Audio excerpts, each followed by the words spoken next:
محمدا رسول الله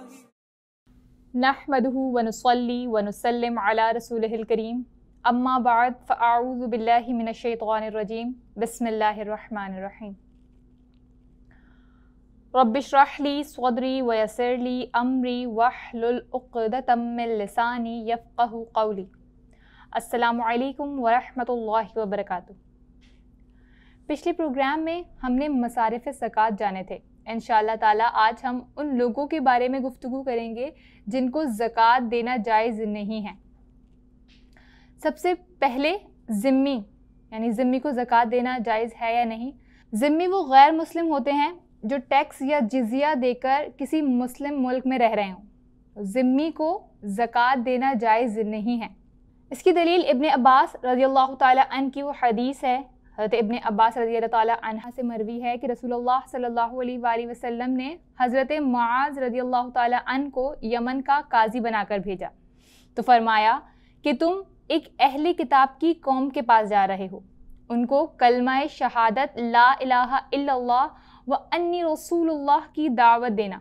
اگر وہ اس بارے میں تمہاری فرما برداری کر لیں تو ان کو بتا دینا کہ اللہ تعالیٰ نے ان پر ایک دن رات میں 5 نمازیں فرض کی ہیں.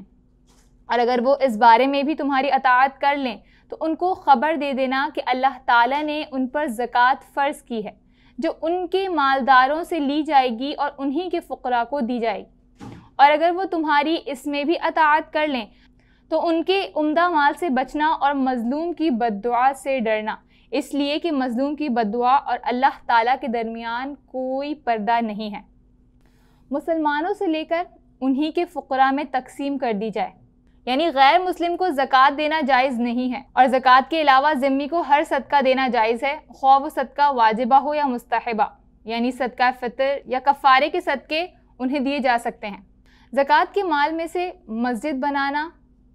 زکوٰۃ کے مال سے مسجد بنانا جائز نہیں ہے اور نہ کسی میت کو کفن دینا جائز ہے، کیونکہ زکوٰۃ کا رکن مالک بننا ہے. اسی لیے کہ اللہ تعالیٰ نے زکوٰۃ کو صدقات کے ساتھ تعبیر فرمایا ہے اور صدقے کے معنی ہیں فقیر کو مال کا مالک کر دینا. تو معلوم ہوا کہ زکوٰۃ ادا کرنے کے لیے تملیک یعنی مالک کرنا شرط ہے اور مسجد تعمیر کرنے میں تملیک کے معنی نہیں پائے جاتے. اسی لیے زکوٰۃ کی رقم سے تعمیر مسجد جائز نہیں ہوگی. اور چونکہ میت کے اندر بھی مالک بننے کی صلاحیت نہیں ہے، اسی لیے زکوٰۃ کی رقم سے اس کو کفن دینا بھی جائز نہیں ہوگا. اور زکوٰۃ کے مال سے میت کا قرضہ ادا کرنا بھی جائز نہیں ہے، اسی لیے کہ میت کے اندر اپنی ملک میں لینے کی قطعاً صلاحیت موجود نہیں ہے.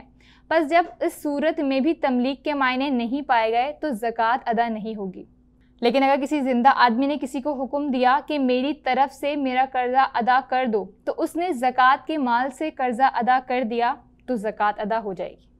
نمبر 3، زکوٰۃ کے مال سے غلام یا باندی خرید کر آزاد کر دیں تو زکوٰۃ ادا نہیں ہوگی، کیونکہ یہاں بھی ملکیت ثابت نہیں ہوتی.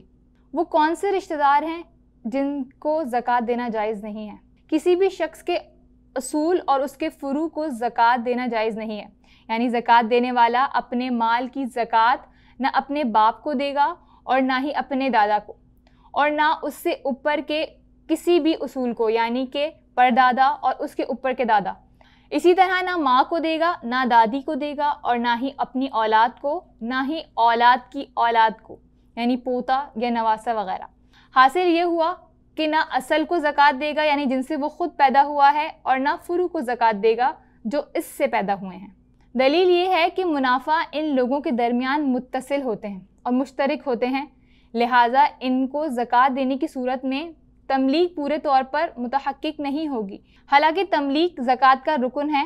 اسی طرح شوہر کا اپنی بیوی کو زکوٰۃ دینا جائز نہیں ہے، کیونکہ عادتاً میاں بیوی کے درمیان بھی منافع مشترک ہوتا ہے. یعنی بیوی کا مال شوہر کا ہوتا ہے اور شوہر کا مال بیوی کا شمار کیا جاتا ہے، اور ہر ایک دوسرے کے مال سے نفع اٹھاتا ہے. اسی طرح عورت کا اپنے شوہر کو زکوٰۃ دینا بھی جائز نہیں ہے، لیکن اگر نفلی صدقہ وہ اپنے شوہر کو دے تو اس کو دوہرا ثواب ملے گا، ایک صلہ رحمی کا اور دوسرا صدقے کا. اگلا مسئلہ یہ ہے کہ مالدار کے نابالغ بچے کو زکوٰۃ دینا جائز ہے یا نہیں. تو مالدار کے نابالغ بچے کو زکوٰۃ دینا جائز نہیں ہے، کیونکہ نابالغ اولاد اپنے باپ کے مال کی وجہ سے مالدار شمار ہوتا ہے، اور اگر مالدار کی اولاد بالغ فقیر ہو تو اس کو زکوٰۃ دینا جائز ہے، کیونکہ بالغ اولاد اپنے باپ کے مالدار ہونے سے مالدار شمار نہیں ہوتی، اگرچہ اس کا نفقہ اس کے باپ پر واجب ہے، مگر چونکہ یہ در حقیقت خود فقیر ہے اسی لیے اس کو زکوٰۃ دینا جائز ہے۔ چھٹا بنو ہاشم ہے، یعنی بنو ہاشم کو بھی زکوٰۃ دینا جائز نہیں ہے۔ دلیل کریم آقا علیہ الصلوۃ والسلام کا ارشاد ہے، آپ صلی اللہ علیہ وآلہ وسلم فرماتے ہیں کہ اے بنو ہاشم، اللہ نے تمہارے لیے لوگوں کا میل کچیل ناپسند کیا ہے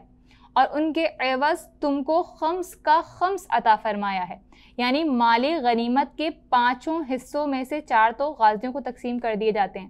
اور پھر جو 1 حصہ ہوتا ہے اسے پھر 5 حصوں میں تقسیم کیا جاتا ہے، تو ان میں سے 1 حصہ بنو ہاشم کا ہوتا ہے اور باقی 4 حصے دوسرے مصارف میں خرچ کر دیے جاتے ہیں۔ اس کے سوا نفلی صدقہ بنو ہاشم کو دیا جا سکتا ہے، کیونکہ نفلی صدقے کا مال پاک ہوتا ہے اور بنو ہاشم کے لیے اس کا لینا جائز ہے۔ بنو ہاشم کون لوگ ہیں؟ فرمایا کہ حضرت علی رضی اللہ تعالی عنہ کی اولاد خواہ وہ حضرت فاطمہ رضی اللہ تعالی عنہ کے بطن سے ہو، خواہ وہ دوسری ازواج کے بطن سے ہو، اور خود حضرت علی رضی اللہ تعالی عنہ بھی بنو ہاشم میں داخل ہیں،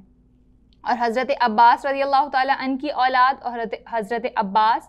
اسی طرح حضرت جعفر رضی اللہ تعالی عنہ اور ان کی اولاد، اور حضرت عقیل رضی اللہ تعالی عنہ اور ان کی اولاد، اور حضرت حارث بن عبد المطلب اور ان کی اولاد، سب بنو ہاشم میں داخل ہوتے ہیں۔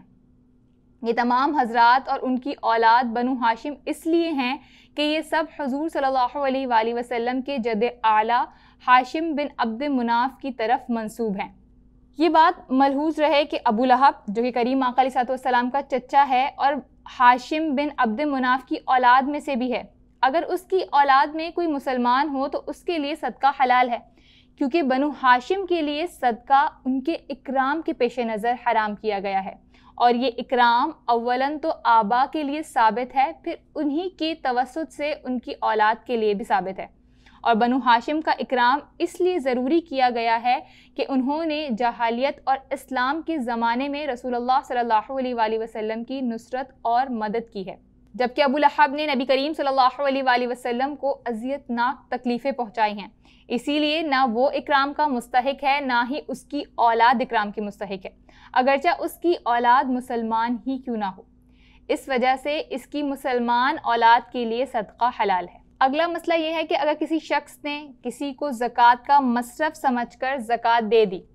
تو اس کے لیے 3 صورتیں ہیں۔ پہلی یہ ہے کہ بعد میں معلوم ہوا کہ جس کو زکوٰۃ دی گئی ہے وہ زکوٰۃ کا مصرف ہے۔ دوسری یہ ہے کہ زکوٰۃ دینے والے کو اس کا حال قطعاً معلوم نہ ہو سکا جس کو اس نے زکوٰۃ دی تھی کہ وہ زکوٰۃ کا مصرف ہے بھی یا نہیں۔ اور تیسری صورت یہ ہو سکتی ہے کہ زکوٰۃ دینے والے کو بعد میں معلوم ہو گیا کہ جس کو اس نے زکوٰۃ دی تھی وہ زکوٰۃ کا مصرف نہیں تھا، مثلاً وہ شخص کہ جس کو زکوٰۃ کا مصرف خیال کر کے زکوٰۃ دی گئی تھی وہ مالدار تھا یا ہاشمی گھرانے سے تعلق رکھتا تھا یا کافر تھا یا وہ خود زکوٰۃ دینے والے کا باپ یا اس کی اولاد تھا۔ پہلی دونوں صورتوں میں تو بالاتفاق زکوٰۃ ادا ہو جائے گی، لیکن تیسری صورت میں احناف کے نزدیک زکوٰۃ دینے کے بعد اگر ظاہر ہوا کہ جس کو زکوٰۃ دی گئی ہے وہ مالدار ہے تو زکوٰۃ ادا ہو گئی، اعادہ کرنے کی یعنی دوبارہ زکوٰۃ ادا کرنے کی ضرورت نہیں ہے، اور اگر ظاہر ہوا کہ جس کو زکوٰۃ دی ہے وہ ہاشمی ہے یا کافر ہے یا اس زکوٰۃ دینے والے کا باپ یا اس کی اولاد ہے تو زکوٰۃ ادا نہیں ہوگی بلکہ اس کا اعادہ ضروری یعنی دوبارہ زکوٰۃ ادا کرنا ضروری ہوگا۔ اس کی دلیل یہ ہے کہ غنی فی الجملہ زکوٰۃ کا مصرف ہے، جیسے کہ عامل جو زکوٰۃ وصول کرتا ہے یعنی زکوٰۃ کو وصول کرنے کا کام کرتا ہے تو مالدار ہونے کے باوجود اس کو زکوٰۃ کے مال میں سے دینا جائز ہے، لیکن ہاشمی، کافر اور زکوٰۃ دینے والے کا باپ اور بیٹا یہ سب زکوٰۃ کے قطعاً مصرف نہیں ہیں، اسی لیے مالدار کو فقیر سمجھ کر اگر زکوٰۃ دے دی تو زکوٰۃ ادا ہو جائے گی، کیونکہ مالدار فی الجملہ زکوٰۃ کا مصرف ہوتا ہے، اور باقی صورتوں میں زکوٰۃ ادا نہیں ہوگی کیونکہ ہاشمی اور کافر وغیرہ کسی حال میں بھی زکوٰۃ کے مصرف نہیں بنتے۔ اگلی صورت یہ ہے کہ اگر کوئی شخص مقدار نصاب کا مالک ہو، خواہ سونا چاندی کا نصاب ہو یا جانوروں کا نصاب ہو یا دوسرے سامان کا نصاب ہو، یہ مال خواہ نامی ہو یعنی بڑھنے والا ہو یا غیر نامی یعنی بڑھنے والا نہیں ہو، بشرطے کہ ضرورت اصلیہ سے زیادہ ہو تو اس شخص کو زکوٰۃ دینا جائز نہیں ہوگا۔ ضرورت اصلیہ جیسے اس کے ذمے میں کسی کا قرض ہو یا اس کو استعمال کرنے کی ضرورت ہو، مثلا اگر کسی عالم کے پاس اس قدر کتابیں ہوں کہ اس کی قیمت بقدر نصاب ہو جاتی ہے، لیکن وہ ان کتابوں کا محتاج ہے اور درس و تدریس میں وہ کتابیں اس کے کام آتی ہیں، تو اس عالم کے لیے زکوٰۃ لینا جائز ہے، کیونکہ یہ شخص نصاب کا مالک تو ہے لیکن یہ نصاب ضرورت اصلیہ سے زیادہ نہیں ہے، اسی لیے اس کے لیے زکوٰۃ لینا درست ہے۔ اور ایسے شخص کو زکوٰۃ دینا جو نصاب سے کم کا مالک ہو، اگرچہ وہ شخص تندرست اور کمانے والا ہو پھر بھی اسے زکوٰۃ دینا جائز ہے، کیونکہ جو شخص نصاب کا مالک نہ ہو شریعت کی نظر میں وہ فقیر شمار ہوتا ہے، غنی شمار نہیں ہوتا، اور زکوٰۃ کے مصارف فقراء ہی ہوتے ہیں، پس جب یہ شخص شرعاً فقیر ہے تو اس کو زکوٰۃ دینا بھی جائز ہوگا۔ ایک اور مسئلہ کہ کس قدر مال کسی کو زکوٰۃ کے طور پر دینا جائز ہے۔ کسی ایک آدمی کو مقدار نصاب یعنی اتنی قیمت جیسے 7.5 تولہ سونا یا 52.5 تولہ چاندی کے برابر ہو، اتنا یا اس سے زائد بطور زکوٰۃ دینا مکروہ ہے، بشرط یہ کہ اس کے لیے عیال بھی نہ ہو اور اس پر کسی قسم کا کوئی قرض بھی نہ ہو۔ لیکن اگر کوئی شخص صاحب عیال ہو تو اس کو اتنا مال دینا کہ اگر اس کو اس کی عیال پر تقسیم کیا جائے تو ہر ایک کے حصے میں مقدار نصاب سے کم آئے گا، تو یہ بلا کراہت جائز ہے۔ اسی طرح اگر یہ شخص مقروض ہے تو اس کو زکوٰۃ کا مال دینا کہ قرض ادا کرنے کے بعد وہ مقدار نصاب سے کم رہ جائے تو یہ بھی بلا کراہت جائز ہے۔ بہرحال کسی کو مقدار نصاب مال بطور زکوٰۃ دینا مکروہ ہے، لیکن اگر دے دیا تو مال کراہیت یعنی کہ مکروہ ہوگا لیکن جائز ہے۔ یہاں حکمت یہ ہے کہ ضرورت سے زائد کسی کو دینے سے کوئی ضرورت مند محروم ہو جاتا ہے، اسی لیے اتنی مقدار مال زکوٰۃ دینا کہ وہ اس دن سوال کرنے سے مستغنی ہو جائے، یعنی اس دن کی حاجت پوری ہو جائے، یہ پسندیدہ بات ہے۔ یہاں ایک اور مسئلہ کہ کسی قوم کی زکوٰۃ منتقل ہو سکتی ہے یا نہیں، تو زکوٰۃ کا مال ایک شہر سے دوسرے شہر کی طرف منتقل کرنا مکروہ ہے، بلکہ جس قوم سے زکوٰۃ لی گئی ہے اسی قوم میں سے تقسیم کر دینا چاہیے۔ اس کی دلیل حدیث معاذ ہے، یعنی جس جگہ کے مالداروں کی زکوٰۃ لی گئی ہے اسی جگہ کے فقراء پر اس کو تقسیم کیا جائے گا۔ اگر دوسرے شہر میں اس کے قرابت دار ہیں تو ان کو زکوٰۃ دینا جائز ہے، بلکہ اس میں 2 گنا ثواب ہے، ایک زکوٰۃ کا اور دوسرا صلہ رحمی کا۔ اور اگر دوسرے شہر کے لوگ زیادہ محتاج ہیں تو ان کو زکوٰۃ دینا جائز ہے، کیونکہ زکوٰۃ کا مقصود ہی محتاج کی حاجت کو دور کرنا ہے۔ الحمدللہ آج تک کے اس پروگرام میں ہم نے زکوٰۃ کا مال، اس کا نصاب اور کن لوگوں کو زکوٰۃ دینی چاہیے اور کن کو نہیں دینی چاہیے یہ جانا۔ کل انشاءاللہ تعالی ہم زکوٰۃ کو ادا کرنے کا طریقہ جانیں گے۔ وآخر دعوانا ان الحمدللہ رب العالمین۔ الله ربي والإسلام ديني ومحمدا رسول الله